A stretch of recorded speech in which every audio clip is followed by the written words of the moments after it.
안녕하십니까. 누리 PD입니다. 자, TV 토론 두 분을 했는데 지켜본 소감이 어떻습니까? 놀라운 점은요, 김문수 후보, 이준석 후보, 이 두 사람 간의 관계인데요.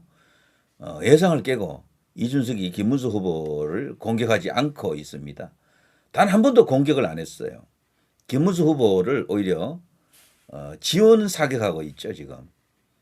그러니까 지금 이재명이 꼼짝 못하고 당하고 있는 거죠. 협공당하는 거죠, 현재. 거기 민주노동당 후보 그 사람은요 일종의 엑스맨입니다. 이재명에게 아무런 도움도 안 돼요. 또 이재명 공격도 하더군요. 뭐 이런저런 일로. 자, 그걸 봐서는요 이번 이 대선 TV 토론 구도가 기가 막히게 되었다. 김문수 그리고 이준석을 딱 보면요 두 사람은 서로 간에 대체제가 아니고 보완제 같더라고요. 보완제. 김문수에게 없는 걸 이재명이 저기 이준석이가 갖고 있고 이준석에게 없는 걸 김문수 후보가 다 갖고 있어요. 이준석에게 없는 경륜, 경력, 업적 이런 것을 김문수 후보 청렴성, 도덕성 그리고 서사 엄청난 어떤 다이나믹한 서사가 있잖아요. 혁명가, 풍문화 같은 그런 역사가 있거든요. 그런 걸 다 갖고 있어 김문수 후보는. 근데 김문수 후보에게 없는 토론의 그 스킬, 기술이라고 할 수 있겠죠. 그런 어떤 시사적 감각 이런 것들 그거를 이준석이가 다 갖고 있어. 이 두 사람은 그 둘 사람을 하나로 이렇게 합쳐버리면 화학적 결합을 시켜버리면 완전체가 되겠죠. 그렇게 되면은 진짜 완전체입니다. 그거는 언변, 주변 뭐 이런 것까지 포함해서 이제 그런 이야기인데요. 그런데 어쨌거나 놀라운 일은 그 이준석이 우리가 알던 과거의 그 이준석과 좀 다르죠. 저는 국회의원 되기 전과 후가 다르다고 봅니다.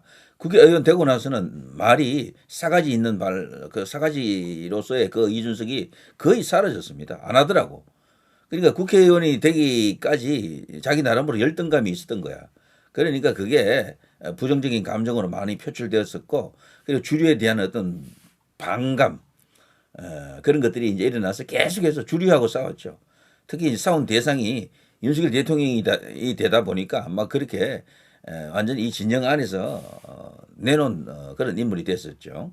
자, 그래서 결국은 탈당을 할 수밖에 없었는데 그런데 세상은 돌고 도는 것 같고 정치라고 하는 것이 어제의 동지, 오늘의 적, 어제의 적, 오늘의 동지 이런 식의 관계가 많기 때문에 지금 이번 대선에서 가장 큰 변수는 결국 김문수, 이준석 이 둘의 관계가 어떻게 되느냐, 서로 각자 마위에 끝까지 가느냐, 극적으로 뭐 하나가 되느냐 이제 이것도 굉장히 중요한 이슈가 되겠죠.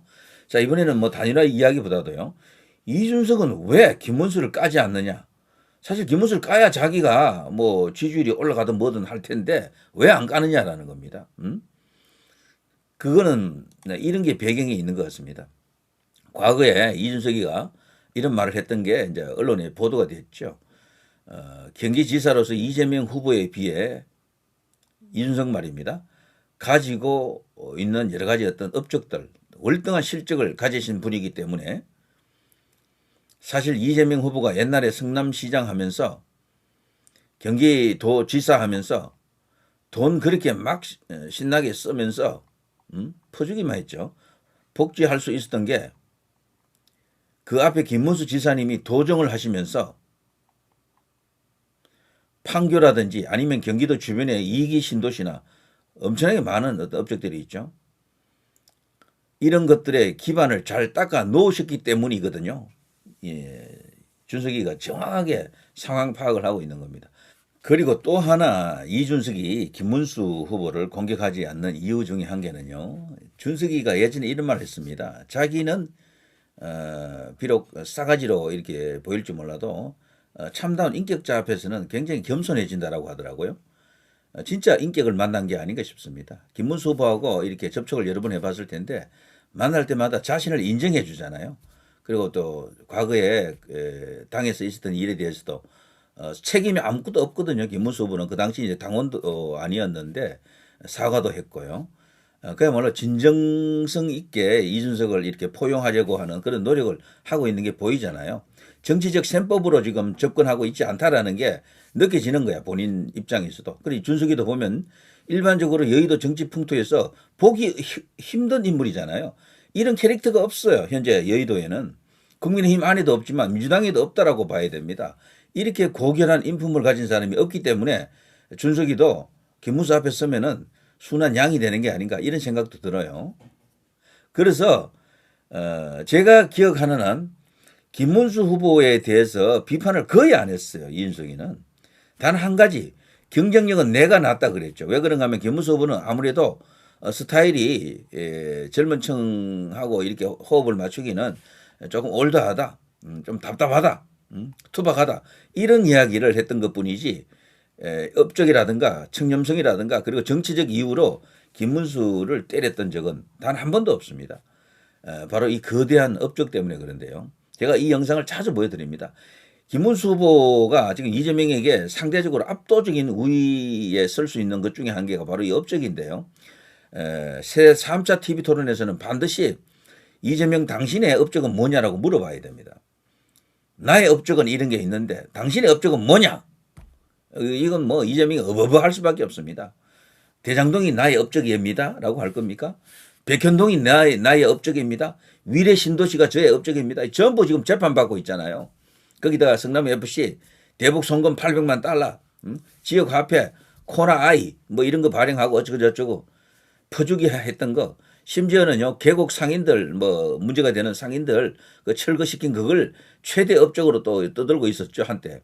근데 알고 보니까 그것도 도지사의 업적이 아니고 거기 현지 기초자치단체장의 업적이다. 뭐 이렇게 또 알려져 가지고 이게 또 뭐 개망신. 그리고 이재명은 도대체 업적이 뭡니까? 일 잘한다고 지금 소문나 있어. 이재명이가. 어떤 경우는 그들이 말이죠. 진짜 박정희 시즌2는 이재명이다. 이렇게까지 떠들고 있습니다. 개딸들 중에는. 개딸은 성격이 묘합니다. 그 좌파만 모여 있는 게 아니에요. 거기는. 우파 같은 애들도 거기 들어가 있어요. 그 개딸 중에는. 그것들 중에는 박정희 같은 어떤 그런 추진력, 그런 업적을 낼 수 있는 인물은 이재명이다. 이런 식으로 떠들고 있는 거지. 근데 그게 말이 안 되는 거고요. 자, 아무튼 여기 이제 제가 설명하지 않아도 알겠죠. 둘의 차이는 넘사벽입니다. 넘사벽. 비교 자체가 이게 실례일 정도로 말이 안 될 정도다. 이렇게 생각이 됩니다. 자, 아무튼 지금 돌아가는 걸 보게 되면요. 이번 대선의 최대 변수는 김문수, 이준석의 둘의 결합이 되느냐 안 되느냐 이거 여부입니다. 자, 뭐 여러 가지 어떤 경우일 수가 있겠죠. 결합이 안 된다 하더라도 김문수 후보가 대통령이 될 수 있는 길을 찾아야 되겠고요. 그러자면은 이재명에 비해서 상대적으로 압도적인 지지율을 지금 이준석보다는 김문수가 훨씬 높잖아요. 그래서 이 준석이로 가는 표는 사표다라는 운동을 이제 해야 되는 거고요. 자, 결합될 수 있다 그러면은 아까 제가 말씀드린 것처럼 두 사람의 이 결합은 대체제가 아닙니다. 보완제가 되기 때문에 압도적인 어떤 시너지 효과가 터질 겁니다. 저는 이 두 사람이 결합하면은 무조건 이긴다라고 봅니다. 거의 그냥 확률이 그냥 80% 이상 된다고 보고요. 결합되지 않을 경우에는 그야말로 이제 끝을 알 수 없는 뭐 서스펜스 드라마 같은 게 아마 펼쳐질 겁니다.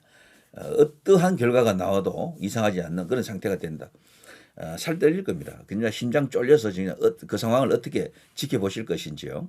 자, 이준석은 제가 볼 때는 과거의 그 이준석이가 아니에요. 국회의원 되고 난 뒤로는 그 사가지 내부 총질하던 그 모습이 좀 다릅니다. 다만 준석이를 우리 우파에서 이제 극도로 이제 이 배척하는 이유 중에 한 개는 부정선거를 바라보는 시각이죠. 부정선거를. 그리고 역사를 바라보는 관점에서 다소 좀 차이가 있습니다. 자, 그런 것까지도 다 뭐 하나가 되면 좋겠지만 뭐 사실 세상에 그리고 완전한 어떤 그런 그 옷을 입고 있는 정치인 자체가 없습니다. 솔직히 말해서. 때문에 어울렁더울렁 살 수밖에 없지 않겠나 이런 생각이 들어요. 자, 그건 그렇고요. 이번 선거에서 가장 중요한 포인트 중에 한 개는 본선거로 간다, 본투표로 간다 이겁니다. 이것만 해도 김문수 후보가 적어도 한 5% 정도 더 이렇게 득표하는 그런 상황이 될 수도 있겠다 이런 생각이 들죠. 자, 준석이는 왜 김문수 후보를 공격하지 않는가? 정말 이거 자체가 아주 흥미로운 결과를 예고하고 있는 거죠. 이재명이가 가장 겁을 내는 게 사실 이거죠. 자, 누리 PD 김준희였습니다.